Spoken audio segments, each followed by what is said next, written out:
Alright, we're back with a little more work on the Doggy Dan site here, the online dog trainer. I was going through some of this last night with my wife, and she basically was in charge of a lot of the training for our dog when we first brought him home, because I knew that she really had to get control of him. I didn't think he'd have any issues seeing me as a pack leader, but I thought he might have some issues with her, and I was on the money with that. So we were going through some things, because she kind of said to me, well, you know, it's too late, we've already got the dog, he's almost 3, but we went through some of this stuff that would help her exert even some more control over the dog and then the kids. So I wanted to go over the 5 golden rules, because I talked about this and wrote about this being so important. So here we go. First you get the introduction, you know, why to become a pack leader. It's a pretty good overview of what Dan believes and why you need to get this done, and the importance of it, and he actually goes through a pretty nice chalkboard presentation here and draws it out to make it very, very easy to understand. And the thing I like about Dan too is he puts everything into real life scenarios, and he talks about doing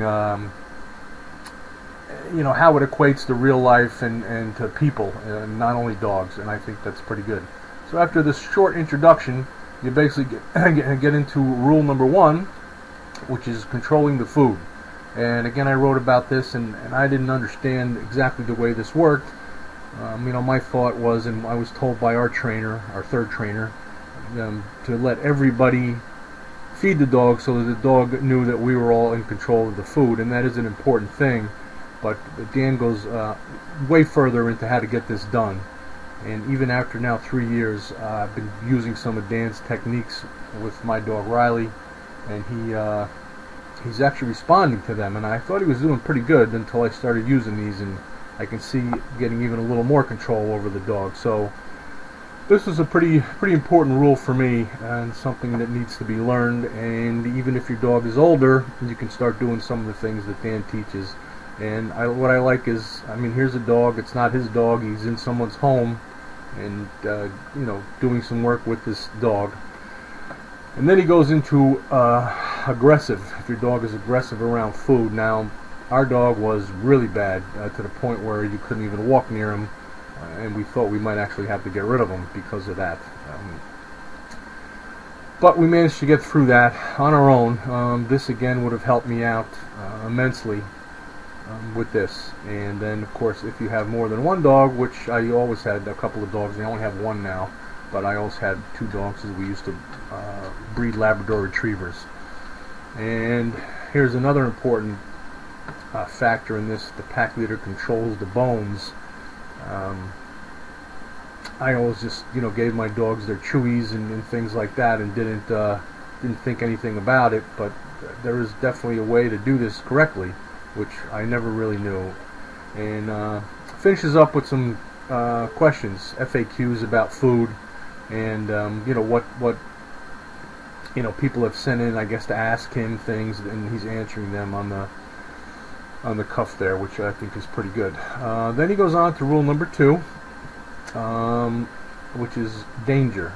Danger to us is, of course, you know, a burglar or someone breaking into our house or hurting our family. But to a dog, it could be a leaf falling on a tree, and from a tree. And I know that with our dog, we had those issues quite a bit. You know, he was just every bird that landed on the front lawn. And sit down, Riley. Excuse me, Riley just came in to visit. I guess he heard me saying his name. Yeah, anything like a leaf on a tree, he was going berserk, and it just went from there to everything.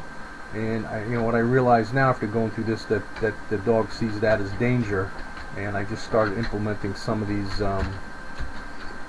things that Dan has taught, and it's already beginning to help, because he's still a little crazy when people walk by the house or something out of the ordinary, or any little noise occurs. I happen to live in a rural area. We have a lot of hunters, and I mean, if there's a gunshot 5 miles away, he just goes ballistic.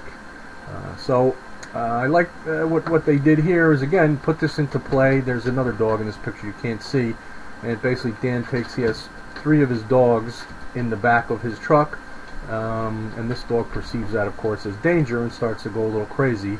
and he teaches the dog very quickly that it's okay, and you can see it in action, which I really, really like about this program.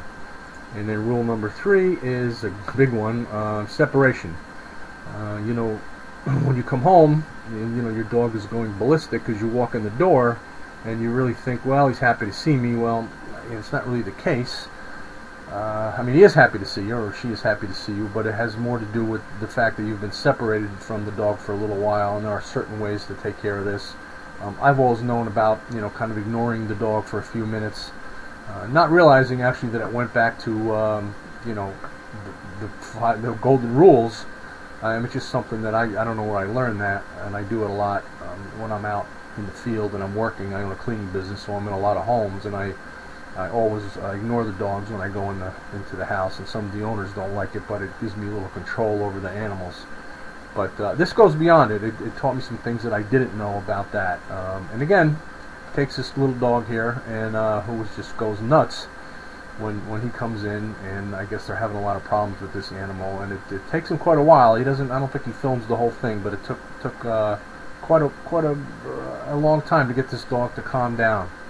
And then they go into this about showing how pack leaders ignore other dogs in the beginning, and he takes again his 3 dogs and goes to a home and lets them in the yard with a younger dog, and you can actually see this in action. It was a pretty interesting video for me to see how these dogs reacted to this 3rd dog, and how they came into the yard like they owned the place and didn't have anything to do with this younger dog until the dog realized, okay, I'm the low man here on the totem pole. And as soon as these 3 dogs realized that, they allowed him to start his shenanigans and play. Very interesting video. I've never seen that done live, and I've read about it, but to show it was pretty good. And rule number 4 is everything on your terms, which is pretty good because, you know, the pack leader decides when everything happens. Not eating, playing, you know, again, you know, respecting your space, you know, relaxing, you know, coming when called, and whatnot. And that basically is, you know, what a pack leader would do in the wild. If a dog is bothering a pack leader, it's unacceptable, and they just won't do it. And I mentioned also, too, there's also audio down here, you know, that you can listen to, just the audio. And I don't know if you can download it, which would be kind of neat to listen to in the car. And then, number 5, and this is the final golden rule, with bills on everything, is the walk. We still have a little trouble with our dog on the walk. He's 85% better, but that 15% is a little bit rough. So this is something I'm working on right now.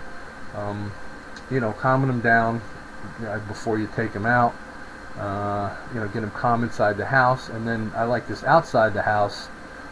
You know, getting the dog to go for a walk, and he goes through actually, you know, 3 parts on the actual walk and what to do and how to do it. And I'm actually going over this 2 or 3 times myself to put some of those in there. And then the structured walk, you know, when should I allow my dog to sniff and pee?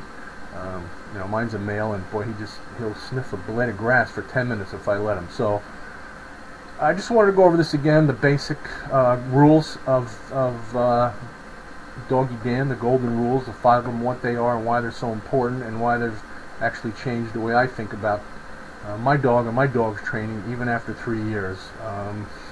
And my girls are bugging me to get a puppy, and I've been hesitant to get one. We've always had 2 dogs because they seem to really keep each other busy, but I'm reconsidering the fact that maybe we will get another dog, and because they just seem to have so much fun together. But I've really been worried about my boy Riley and his behavior. But I think we're on our way to getting another dog. So thank you, and again, I'll put a link below this video where you can pop over the dog training website that I have and get some more tips and tricks and read a little bit more about Doggy Dan. Good luck with your dog.